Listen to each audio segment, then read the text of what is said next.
you accept his proposition, he'll give you power and he'll give you dominion. And nobody will be able to use you the way that he used to use you.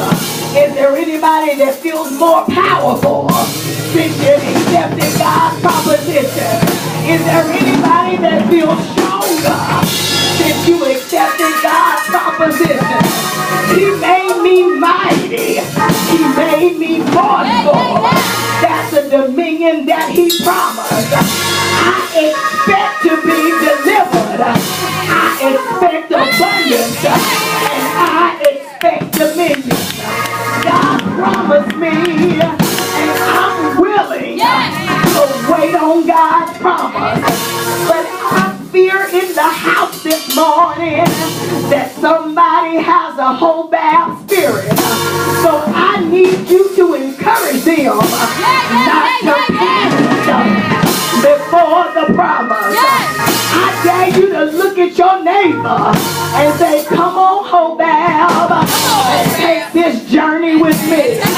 Yeah, look them in the eye and say, Hobab, we need to get our promise at the same time.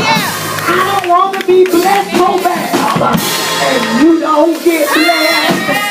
Tell somebody, don't panic before the promise. Look at somebody else and say, don't panic before the promise. I know the road looks rough and the going looks tough, but I can't leave you here just because you're comfortable. But in order to get your promise, you gotta walk away from your panic. Is there anybody in the house today that is willing to accept God's proposition? Is there somebody here today that said, I won't panic, I won't turn back and run? I believe I see you still backtracking. I believe I feel you still withdrawing. But now is not the time for you to panic. You are just a short ways away from all that God has promised you.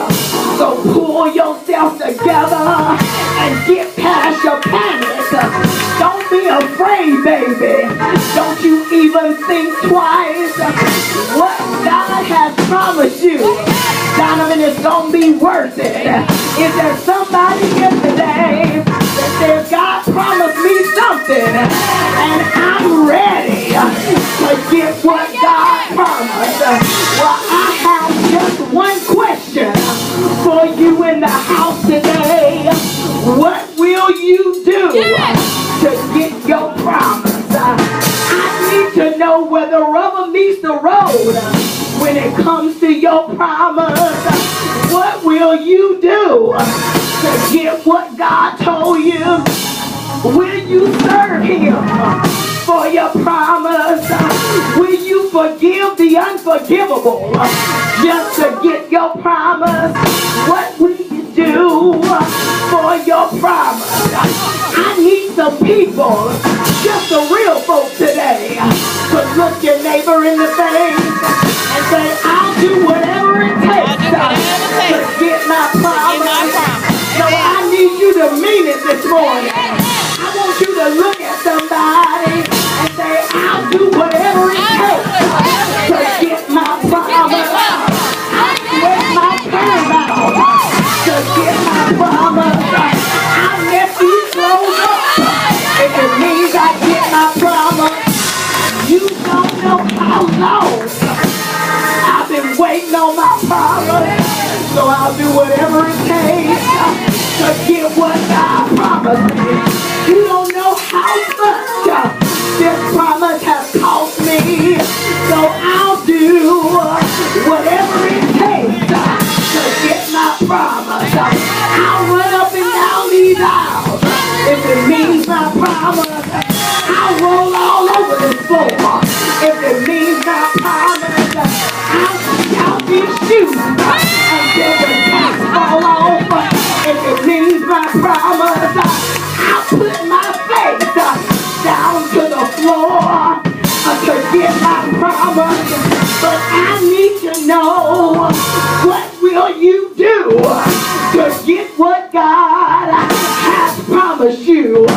Don't you dare panic before the promise.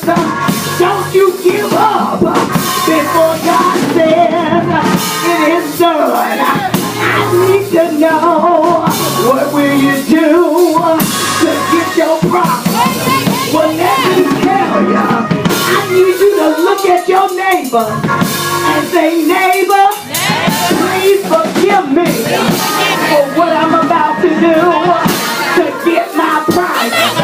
But I want you to remember that on this day, this was the day that I got everything that God promised me. So if I have to lift my hand, then I'll lift my hand to get my promise. If I have to say hallelujah, I'll say hallelujah to get my promise. I want you to watch me as I get my promise. Write it down in the history books that this was the day that she did what she had to do to get her promise. I don't know what you gotta